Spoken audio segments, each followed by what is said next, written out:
Hi lovelies! I want to talk about the moon affecting us, and related to that, the moon card from the tarot deck. And the idea I had a few weeks ago when the full moon time was on peak, and I saw so many people acting weirdly and mentioning that they are, because of the also Mercury in retrograde, that they are unusually moody, I want to say. And I got thinking that I haven't been affected by the full moon for maybe 5-6 years now, but before that I was like really affected by the moon. The full moon time, the few days span during the full moon, I was like extremely moody and snapped on everything, and also I was melancholic or really emotional, and then I had the Rider-Waite Tarot only, and while I related some of what with that, but getting more decks had helped me to understand the whole concept of how it's shown on the tarot deck and what it is all about. So I have a bunch of tarot cards, moon cards around me, but first I will show them and show them what I see on them. But first I want to just a little bit blabber about how the work on myself helped me to get out from the moon affecting me, and now I only notice it on other people, and at the time of the full moon and the planets, especially Mercury in retrograde, I just am more aware and can maybe avoid some people or some situations, because I know how people can react, and just to save myself from it, it has no real outcome usually. It just can be, it's flammable, and it's not healthy to sometimes put yourself in the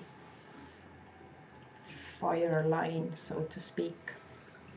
So when I started with tarot, I was like, okay, I understand the moon card, and what one thing I did not really understand was the crayfish, or the, what's the other word? The crab? No, it's not crab. It's the lobster, because they move backwards on the land, and when they want to move rapidly, they also go back forward, like they go backwards, not forwards. And because of that, the moon card did not make sense to me. Is the crayfish coming or going?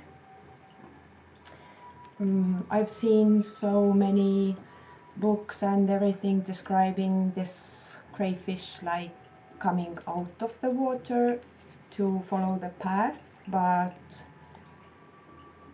it's not logical for me, because they really move on the land backwards, because of the claws are like heavy, and they just can't really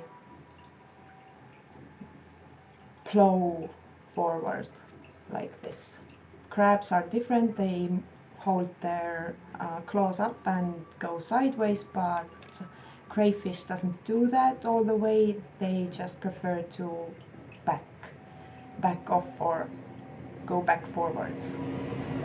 I'm not sure how to say it. I hope you understand. They don't go face forward but back forward on the land, and most of the time in the water also.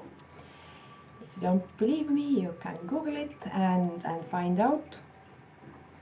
At least most of the time they go other way. So is the crayfish coming or going? I was like confused with that. But seeing the whole picture, when I was getting all the other decks, and then I realized that I put the 2 and 2 together. The moon is affecting our perception, and it may create this illusion of something. And when we don't look at the Rider-Waite but the older decks where the crayfish was there, also the Tarot de Marseille, there's no path, but there are the towers. Towers are different usually, and the barking dogs, they are like barking at each other, and the moon, and they are affected by the moon. So here's the crayfish in the water, but it still speaks, at least for me. Is he coming or is he going, or what's my illusion with this case? Like the reproduction or redrawn Oswald Wirth tarot, the crayfish is large and the path is not facing it but goes like on the side there. I believe this is the first tarot deck that had the path depicted on it, and this was before Rider-Waite. And here are the dogs are like domesticated, and the like the black and white, like the shadow side and the light side of us, which are constantly in quarrel, and as they are opposed in opposite sides of the road, they can obstruct you because of their controversy. And this is what's going on in the head, and the water being emotions, and moon is the major influencer to the emotions. Then the whole thing, how you see things, is delusional sometimes. So this is how the moon card speaks to me, at least. So illusions, delusions, mirages, emotional plane, controversies, and this is how the moon, this is what the moon does to us. But you have to be over it, or moved on from this state. When it affects you, then you will notice how it affects other people, and you was one of the other people at one point, and you can see how it really affected you, because when you're in the situation, then it doesn't look like this clear at all. Then observe other people and observe situations. Perfectly rational people can just go overboard during the full moon time, and this how it affects you when you're not balanced, and the dogs show the unbalance of the moon card. The wild, or for me this dog is like the wolf type or the wild dog, and the other one is the domesticated or the calmer type of the persona. And so yeah, these things, when you start being proactive and thinking before you react, then you start noticing how it would have gone really badly if you did that, if you said that. Sometimes you can just hold the thought for a while and sit in it and think, am I seeing clearly right now? Am I thinking clearly of this situation, and am I right? Maybe I have this veil on my face that doesn't allow me to see the whole picture or further. So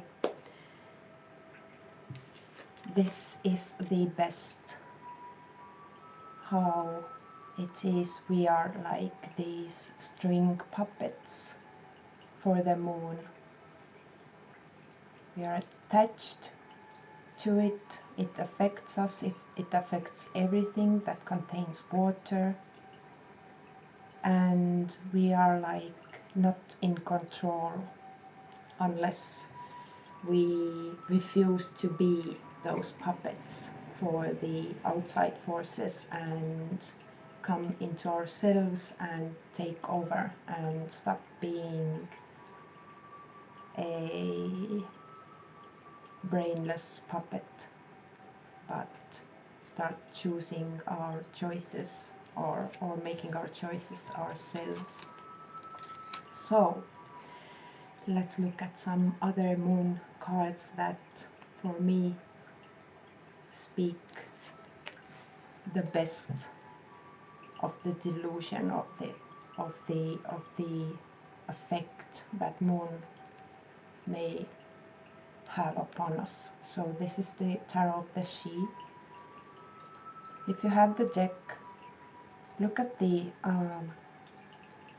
I think I don't have this zoom thing working, so the reflection in the water of this woman there looks, this woman looks young and pretty, but and dark haired, but when you look at the reflection is whole another being.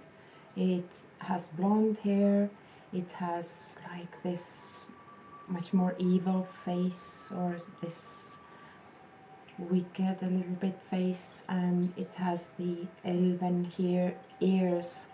So some other forces are at play in the emotional plane, and if you let the emotions or the imagination of the emotions affect you, then you will become this darker side, or this darker dog who is wild and uncontrollable. And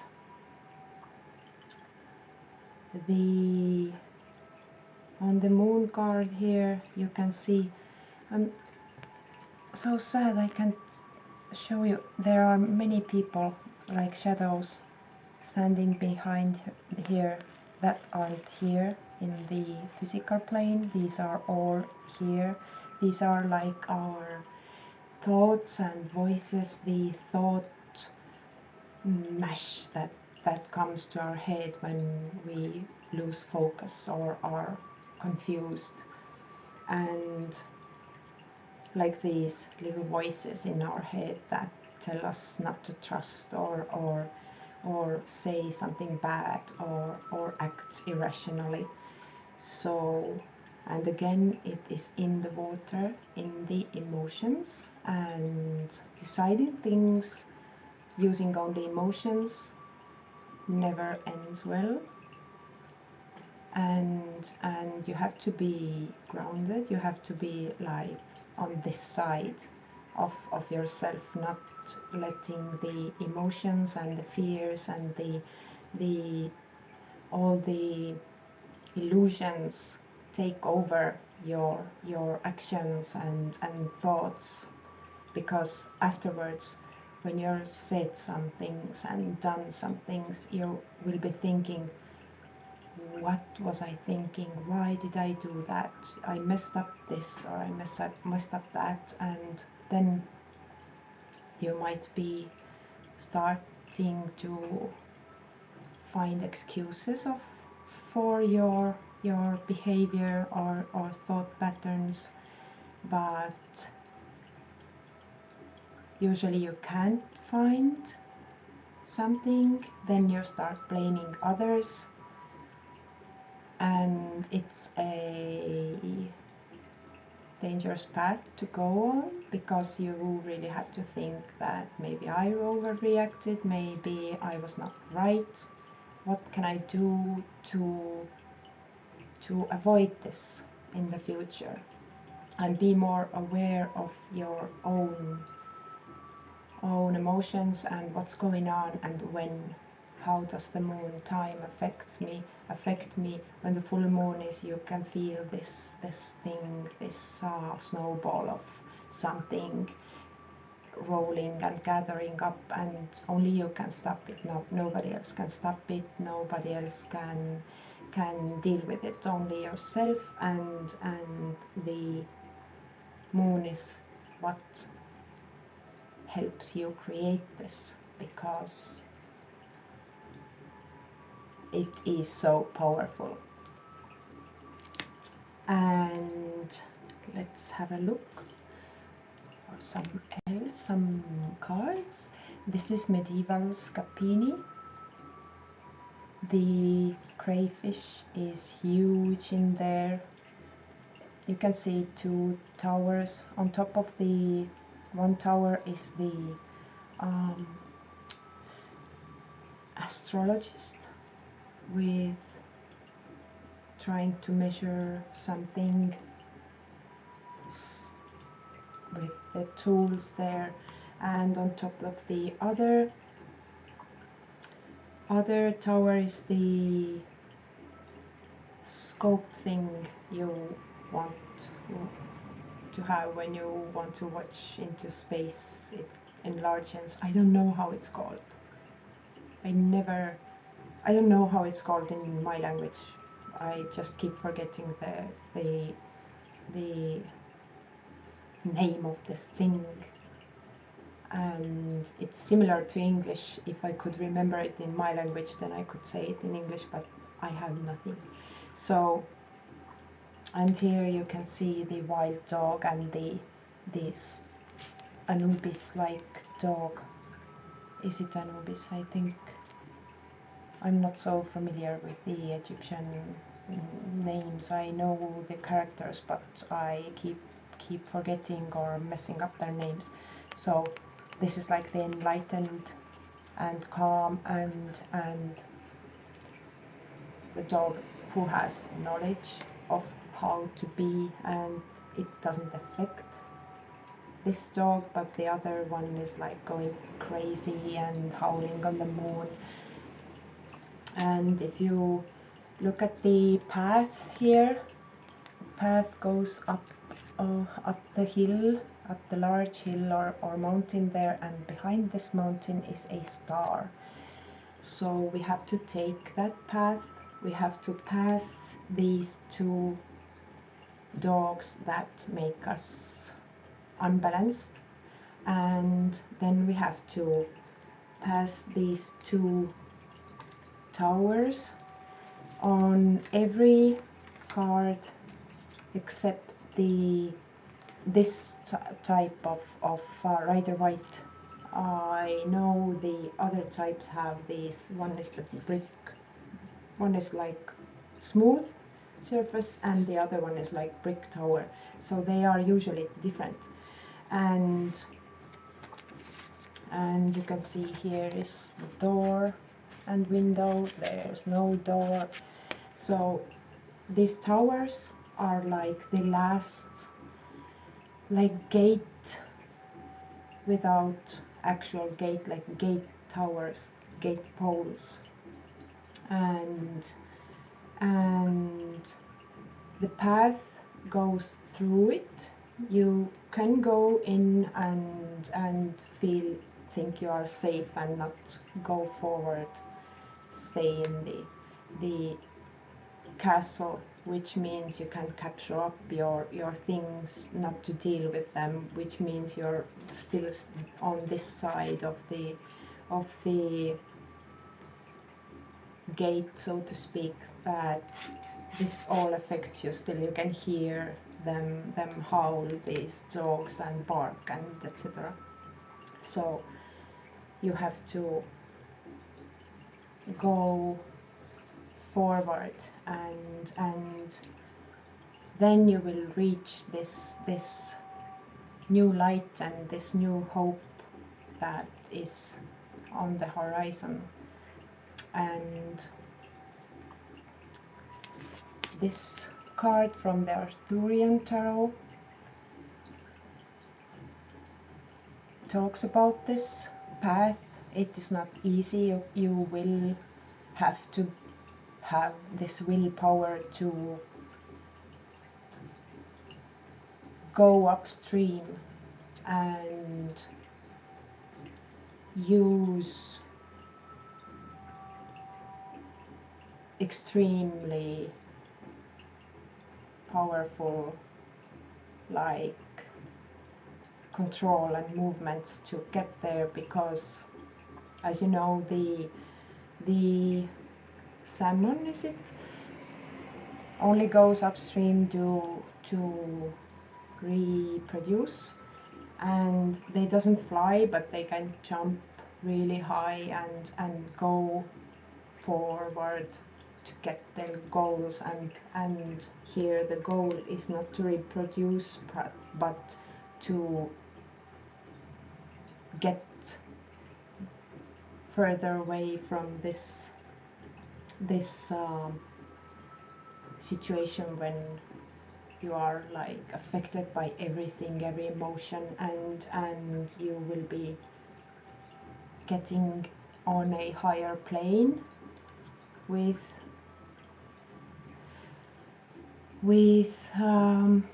your emotions and yourself. I'm not prepared. I just thought it, and I whipped out the cards, and I just thought I would want to maybe talk about it. I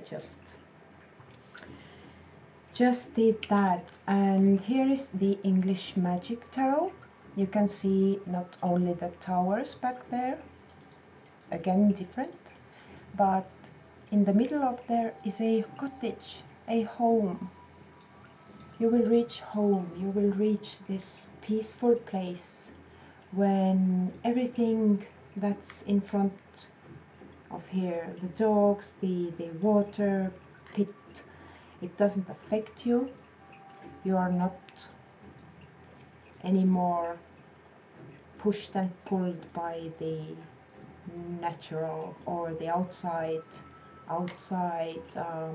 forces, but you are at home with yourself and can control how the outside affects you. So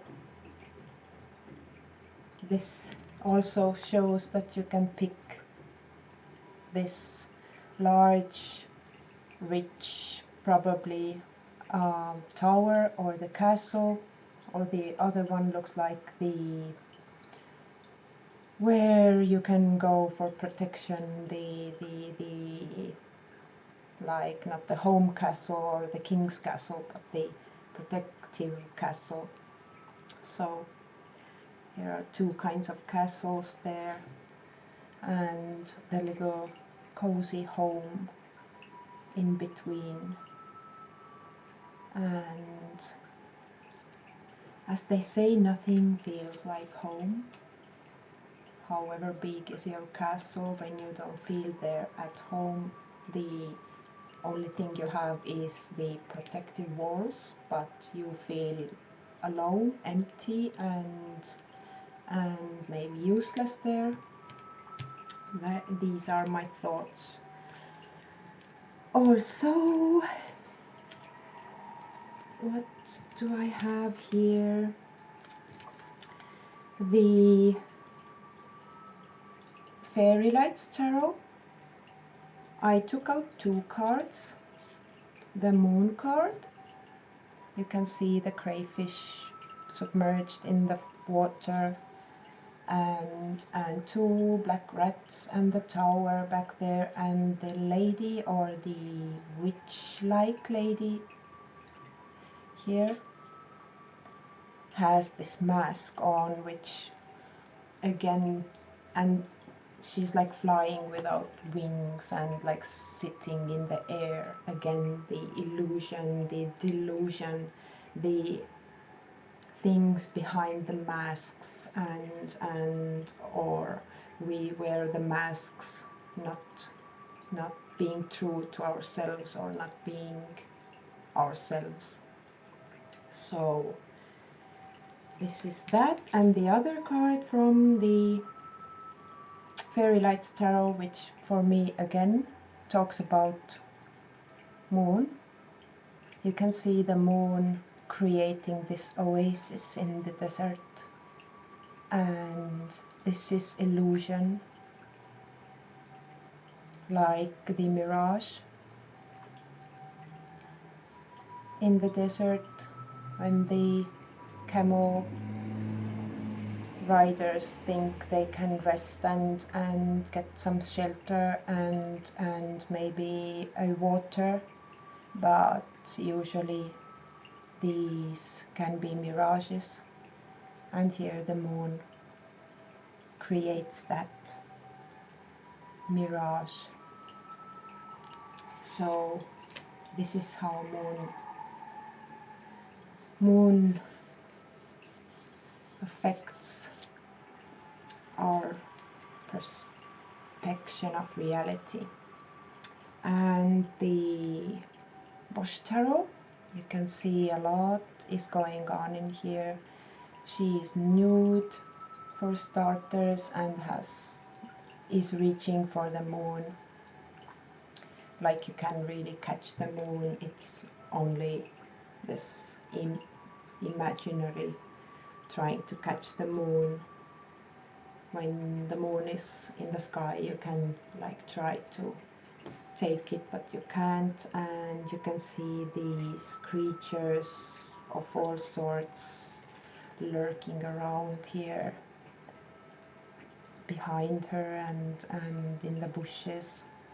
And something has hatched from this plant egg thing, and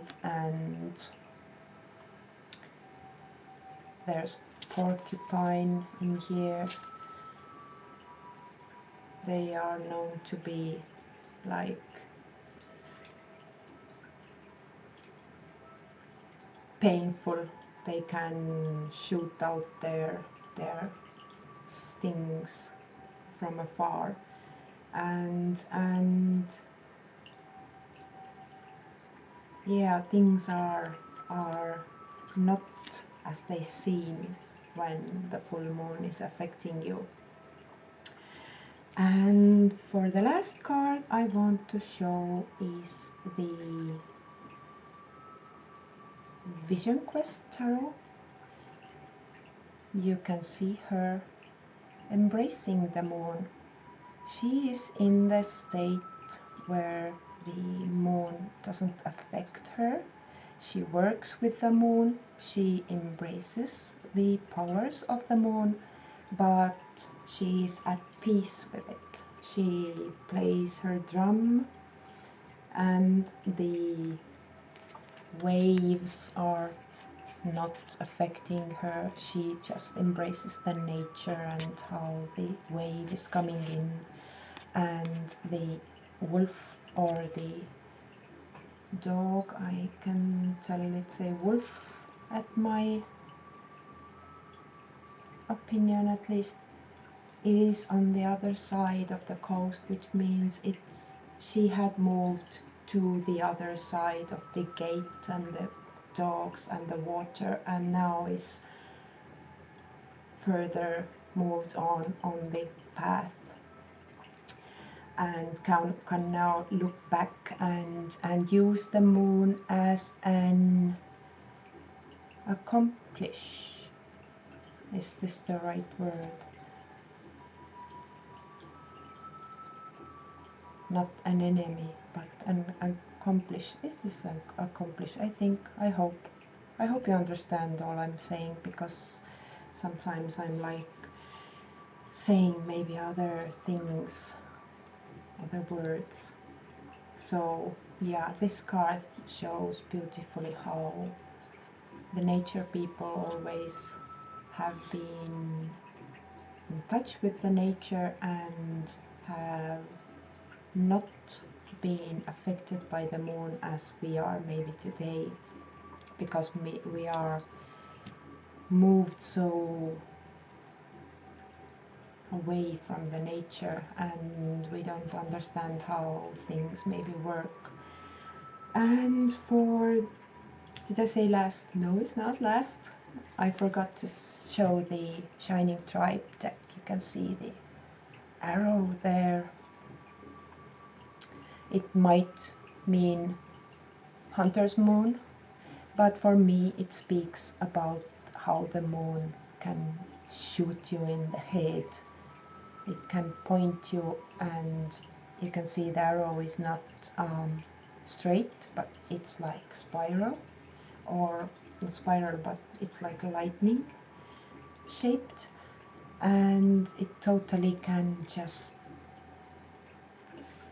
struck you like lightning and make you go out of yourself. And the crayfish or the thing looks like a spider. It has 8 legs, so it's not a crayfish, right?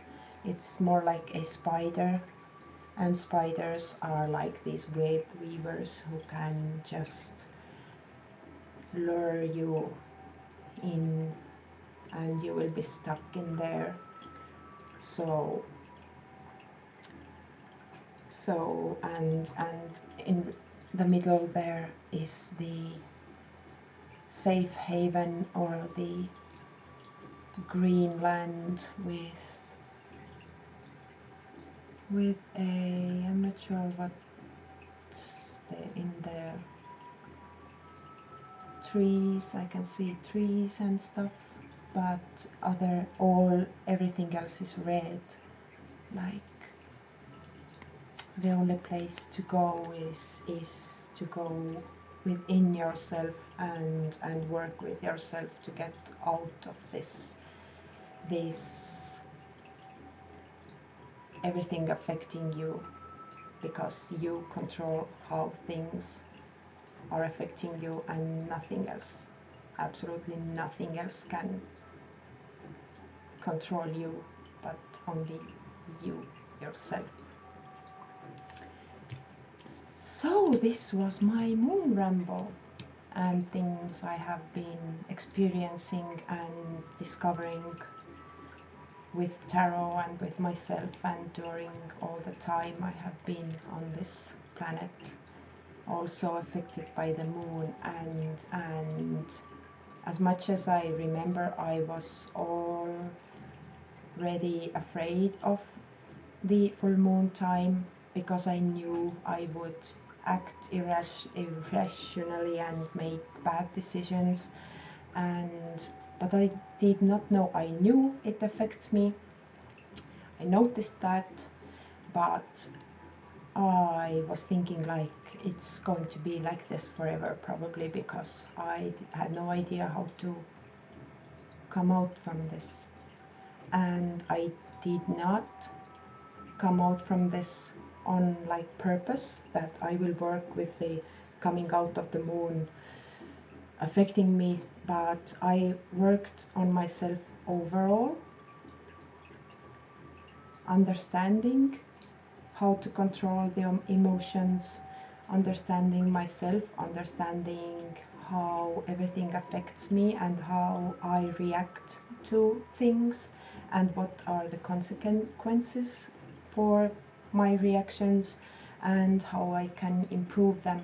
And at certain point the moon didn't affect me anymore and doesn't to this day. Also any retrogrades or stuff are not affecting me at all. So, but I am aware of the time, and I am aware how still there are people who are affected, and I am ready to not to engage on certain things and situations, and some people just are better to avoid, especially when you know that they are maybe explosive material, and so yeah, this is my thoughts of the moon and the moon card and how the moon card is speaking to me and for me and of what it speaks about. I hope it was somewhat understandable, and maybe you got something out of it, or if not, then think about it maybe. And yeah, this is my journey from the full moon crazy to being more aware of myself and what's going on. So thank you for watching. If you're still here, large respect to you. I will show you my favorite moon card art wise, and this is the Le Tarot Noir. This is my favorite, like art wise, because it speaks moon but does not teach about moon. All the other cards I showed like teaches about different aspects, and if you put whole picture together you can read the moon card like with all the information. Maybe it's not how you think. I just am sharing my visions and my experiences. So thank you for watching, and bye.